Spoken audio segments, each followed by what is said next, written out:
Olá pessoal, meu nome é João, eu sou aluno do curso técnico de segurança no trabalho da Escola Supere e junto com o grupo Elias, Rayane e Estefânia vamos falar um pouquinho melhor sobre a NR17, que trata sobre ergonomia. O principal objetivo da NR17 é estabelecer parâmetros que permitam a adaptação das condições de trabalho às características psicofisiológicas dos trabalhadores, o que nada mais é do que fazer com que o ambiente de trabalho se adapte da melhor forma para oferecer mais conforto ao colaborador. A NR17 nos diz que cabe ao empregador realizar a análise ergonômica do trabalho. Ele é quem deve analisar todos os parâmetros estabelecidos pela norma e fazer o possível para que o ambiente de trabalho se adapte para a melhor condição de trabalho do trabalhador.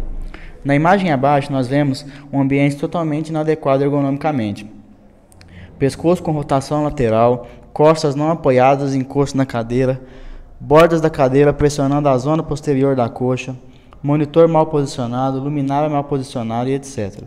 Podemos perceber que são as pequenas coisas que fazem a diferença ergonomicamente no ambiente de trabalho. Em relação ao transporte manual de cargas, a norma nos diz que todo transporte no qual o peso da carga é suportado inteiramente por um só trabalhador é compreendido como levantamento de carga.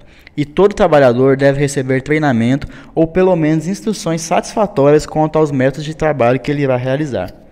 Quando mulheres e trabalhadores jovens forem designados para o transporte manual de cargas, o peso máximo dessa carga deve ser nitidamente inferior àquele admitido para homens, para que não haja comprometimento da sua saúde ou segurança.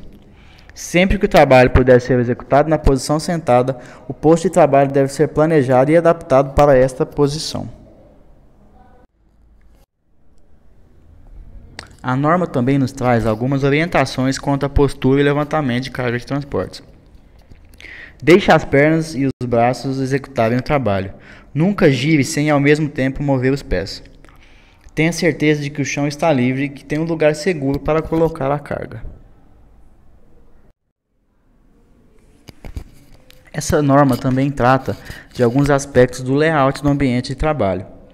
Um dos assuntos citados são os assentos, que devem ser utilizados no posto de trabalho.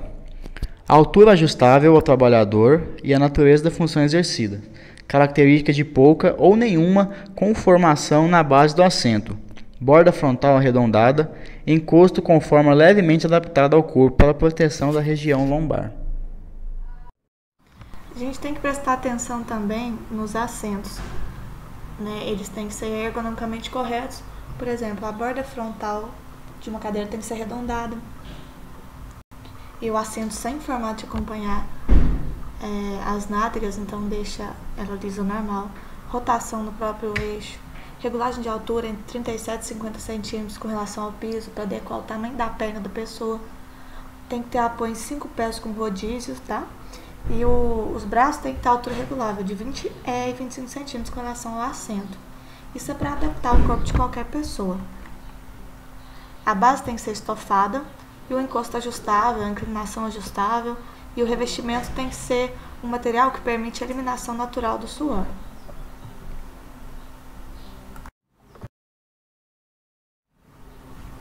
Para a atividade que o trabalho deve ser realizado sentado, pode ser exigido um suporte para os pés, né, para que a perna do trabalhador seja adaptada com esse espaço. E as atividades em que os trabalhos devem ser realizados de pé, tem que ter colocado assento para descanso nos locais em que possam ser utilizados por todos os trabalhadores nos momentos das pausas. As condições de mobilidade suficientes para permitir o ajuste da tela do equipamento e a iluminação do ambiente também deve ser oferecido para o trabalhador, tá? E o teclado tem que ser independente do computador e ter mobilidade. A distância olho-tela, olho-teclado e olho-documento tem que ser aproximadamente igual. Então o trabalhador não pode forçar muito assim o pescoço, girar o pescoço para conseguir ler as coisas básicas da atividade dele. E deve ser posicionado a superfície de trabalho com altura ajustável também, o teclado, tá? O monitor. Então, tudo tem que adaptar ao corpo do trabalhador. Em trabalhos que exigem solicitação intelectual, Os locais de atividade são recomendadas algumas condições de conforto, que são níveis de ruído, tem que ficar atento para isso, a temperatura do ar entre 20 e 23 graus para estar confortável, a velocidade do ar não pode passar a 0,75 metros por segundo e a umidade relativa do ar não pode ser inferior a 40%.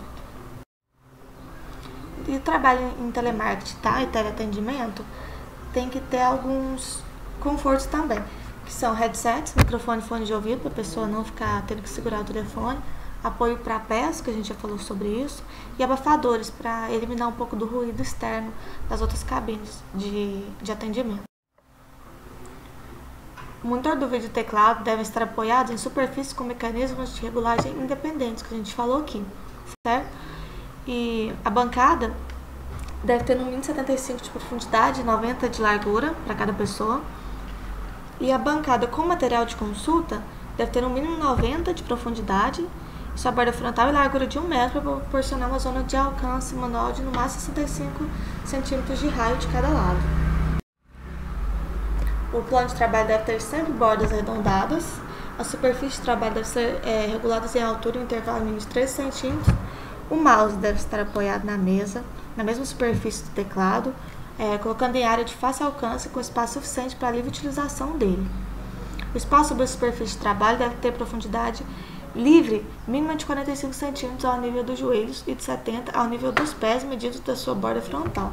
E nos casos que os pés do operador não alcançarem o piso, tem que ser fornecido apoio para os pés.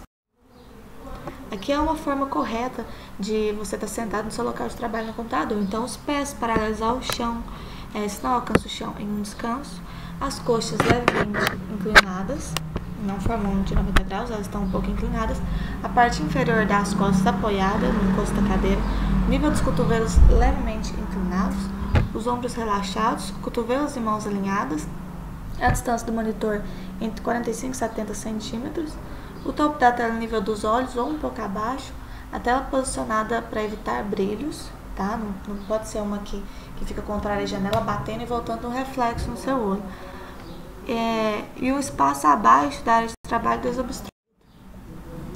Quanto às pausas, tem que acontecer fora do posto de trabalho, em outro local, não pode ser onde você está trabalhando, em 2 períodos de 10 minutos contínuos, após os primeiros e antes dos últimos 60 minutos de trabalho em atividade de telemarketing e teleatendimento. E para o tempo de trabalho efetivo de teleatendimento e telemarketing, até 4 horas diárias, deve ser observada a concessão de uma pausa, no mínimo de 10 minutos. A dica 1 é sobre dores e lesões. Quando a gente fala em ergonomia, muitas pessoas imaginam uma pessoa trabalhando frente ao computador. Mas aí os conceitos valem para qualquer ofício. A meta é adotar medidas que diminuam as chances do funcionário ficar com dores ou ter lesões devido às horas consecutivas de prática laboral. Ou seja, esse funcionário pode ou não trabalhar de frente ao computador. Tem medidas corretas, ergonomicamente corretas, para várias funções, para todas as funções, na verdade. Segunda dica é com relação à posição. Não é somente uma postura que causa dores ou desconforto. Ficar muito tempo na mesma posição também contribui para isso. Então, vale tanto para quem trabalha sentado quanto em pé. O ideal, então, é mudar frequentemente de posição e, sempre que possível, levantar e dar uma pequena caminhada, nem que seja dentro da sala. O corpo saudável tolera por apenas 20 minutos a permanência na mesma posição. Então, é bom ficar de olho aí na posição que você está trabalhando, não ficar sempre do mesmo jeito. Terceira dica é com relação ao mobiliário. Essa dica vai especialmente para quem passa todo o expediente em frente ao computador. A mesa e cadeira deve ser proporcionar o conforto apropriado ao trabalhador. Então, para saber quais posições, ângulos e ajustes mais adequados, é recomendável ter uma consultoria de um especialista na área de projetar imobiliário da empresa. Por exemplo, a tela do computador ficar muito alta pode te dar dor no pescoço, às vezes a cadeira está muito alta, você não coloca o pé todo no chão, vai te dar dor também. Então, tudo isso tem que olhar, tem que ser uma cadeira adequada, uma mesa da altura adequada, tudo isso tem que estar dentro dos parâmetros do mobiliário adequado ergonomicamente.